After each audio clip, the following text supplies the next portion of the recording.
कि एहसासों और लफ्ज़ों के दरमियाँ ये दूरी क्यों है, कि एहसासों और लफ्ज़ों के दरमियाँ ये दूरी क्यों है। जब चाहता है मेघ बरसना तो फिर धरा की नामंजूरी क्यों है, कि जब चाहता है मेघ बरसना तो फिर धरा की नामंजूरी क्यों है। और जब जीत का जज्बा है दिल में तुम्हारे, कि जब जीत का जज्बा है दिल में तुम्हारे, तो कुछ खामियों की चिंता ज़रूरी क्यों है, ज़रूरी क्यों है। कि प्यास पानी की लगी थी, प्यास पानी की लगी थी और वो तेल मुझ पर चढ़ा गए, कि प्यास पानी की लगी थी और वो तेल मुझ पर चढ़ा गए। बहुत खुश था मैं जीवन में अपने, और वो इस पर भी मौली का बंधन लगा गए, वो इस पर भी मौली का बंधन लगा गए।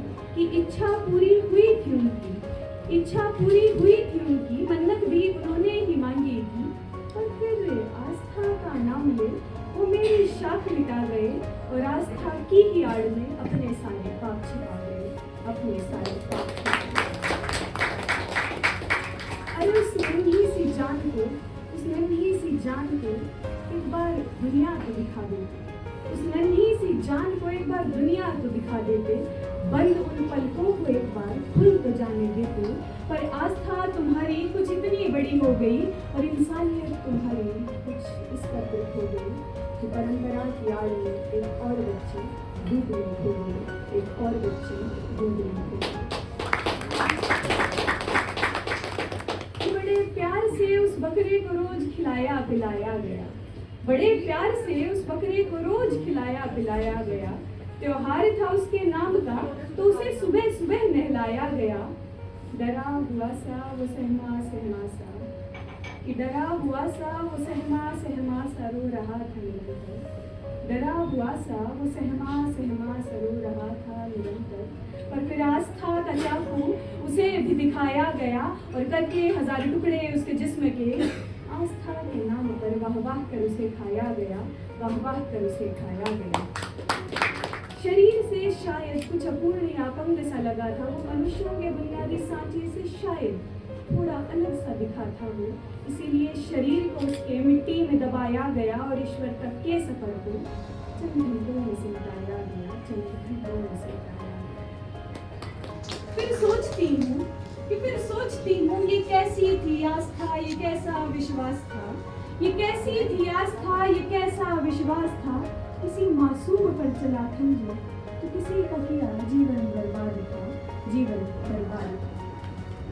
अब ये बात शायद कुछ पहले की लगे, कुछ चुने हुए हिस्सों की लगे, कुछ को रूढ़िवादी लगे तो कुछ को शायद झूठी लगे।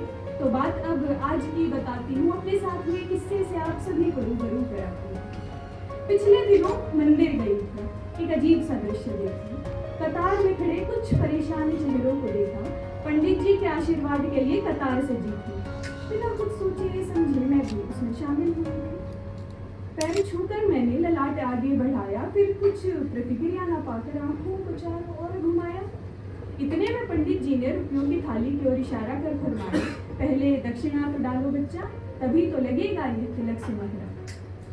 आश्चर्य के मारे मैं मंद मंद मुस्काई, बिना तिलक के ही मैं मंदिर के बाहर चली आई।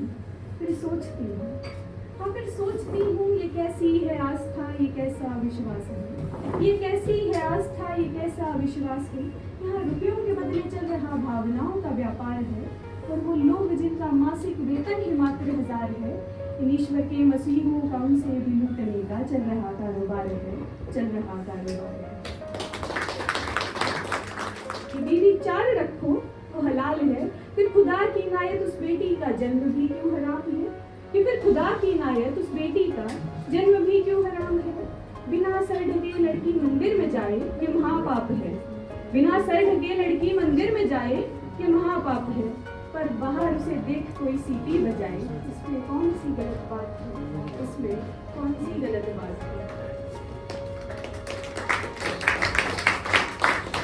और जिस्म औरत का तुम कर दो छलनी, कि जिस्म औरत का तुम कर दो छलनी, पर पर्दा न किया उसने तो ये औरत बहुत खराब है, ये औरत बहुत खराब है। और मंदिर गए पूजा की, मंदिर गए पूजा की, दक्षिणा लगी, मंदिर गए पूजा की, दक्षिणा न दी, उस 3 लोगों के स्वामी के सम्मुख कुछ अर्पण न किया, अब तो तुम्हारी ये पूजा बेकार है, अब तो तुम्हारी ये पूजा बेकार है। ये जो दोहरे से मापदंड है, ये जो सुविधा के अनुसार बनाए गए तंत्र हैं, ये जो आस्था का नाम ले कर रहे मजाक हैं, ये जो ईश्वर का नाम ले फैला रहे पाप हैं, ऐसे ढोंगियों का अब समाधान होना चाहिए। और जो परखे आस्था को